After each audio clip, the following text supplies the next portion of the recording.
மற்றொரு அண்மை செய்தியை பார்த்து வருகிறோம். சென்னை மாநகராட்சி அமைந்துள்ள ரிப்பன் மாளிகையை தூய்மை பணியாளர்கள் தற்போது முற்றுகையிட்டு போராட்டத்தில் ஈடுபட்டு வருகிறார்கள். பல்வேறு கோரிக்கைகளை முன்வைத்து தற்போது தூய்மை பணியாளர்கள் போராட்டத்தில் ஈடுபட்டு வருகிறார்கள். அண்மை செய்தியாக பார்த்து வருகிறோம்.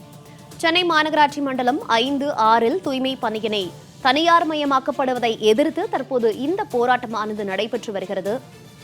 சென்னை ரிப்பன் மாளிகையை முற்றுகையிட்டு தூய்மை பணியாளர்கள் போராட்டத்தில் ஈடுபட்டு வருகிறார்கள். சுமார் 150க்கும் மேற்பட்ட தூய்மை பணியாளர்கள் ரிப்பன் மாளிகையை முற்றுகையிட்டு இந்த போராட்டத்தில் ஈடுபட்டிருக்கிறார்கள். அந்த காட்சிகளை நாம் பார்த்து வருகிறோம்.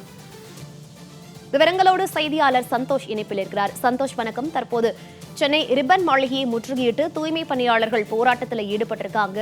யாரோட தலைமையில இந்த போராட்டம் நடைபெற்று வருகிறது? எவ்வளவு பேர் இந்த போராட்டத்தில் பங்கேற்றிருக்கிறார்கள்? அவர்களுடைய பிரதான கோரிக்கைகள் என்னவாக இருக்கு? தகவல்கள். வணக்கம். உழைப்போர் உரிமை இயக்கம் சார்பில் சென்னை மாநகராட்சி மண்டலம் 5 மற்றும் 6 தூய்மை பணியாளர்களுக்கான அந்த பணியினை தனியார் மயப்படுத்துவதை எதிர்த்து இந்த போராட்டம் என்பது தொடர்ச்சியாக நடைபெற்று வருகிறது. இந்த போராட்டத்தில் நாம் காணொலி வாயிலாக, காட்சியின் வாயிலாக பார்த்து வரும்போதே 150க்கும் மேற்பட்ட தூய்மை பணியாளர்கள் தற்போது இந்த போராட்டத்தில் ஈடுபட்டு வருகின்றனர். 2025 தீர்மானம் நிறைவேற்றப்பட்ட நிலையில் கடந்த 19ஆம் தேதி அன்று மண்டலம் 5 மற்றும் 6 தனியார் மயப்படுத்துவதை சென்னை மாநகராட்சி முடிவு செய்திருக்கிறது. இதனை எதிர்த்துதான் தொடர்ச்சியாக போராட்டம் என்பதையும் முன்னெடுத்து வருகின்றனர். சென்னை மாநகராட்சியை பொறுத்த வரையிலுமே அனைத்து மண்டலங்களையும் தனியார் மயப்படுத்துவதை திமுக அரசு முனைப்பு காட்டி வருவதற்கு எதிர்ப்பு தெரிவித்து பல்வேறு கட்டங்களில் போராட்டத்தை முன்னெடுத்து வருகின்றனர். அந்த வகையில் தான் தற்போது மண்டலம் 5 மற்றும் 6 தனியார் மயப்படுத்துவதை எதிர்த்து இந்த போராட்டம் என்பதும் நடைபெற்று வருகிறது.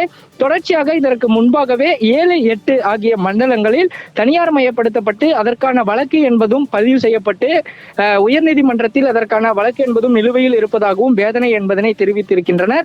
இதனை உழைப்போர் உரிமை இயக்கம் தொடர்ச்சியாக முன்னெடுத்து வந்தாலும் கூட தூய்மை பணியாளர்களுக்கான ஒரு நிரந்தர தீர்வு என்பது இதனால் கிடைக்கவில்லை என்றும் தெரிவித்து இருக்கின்றனர்.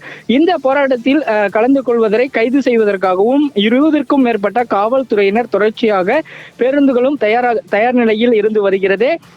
குறிப்பாக பார்த்தோம் என்றால் இந்த உழைப்போர் உரிமை இயக்கம் ஆரம்ப காலகட்டத்தில் இருந்தே சென்னையில் இருக்கக்கூடிய மண்டலங்களை தனியார் மயப்படுத்தும் முனைப்பினை கைவிட வேண்டும் என்ற கோரிக்கையினை முன்னெடுத்திருக்கின்றனர்.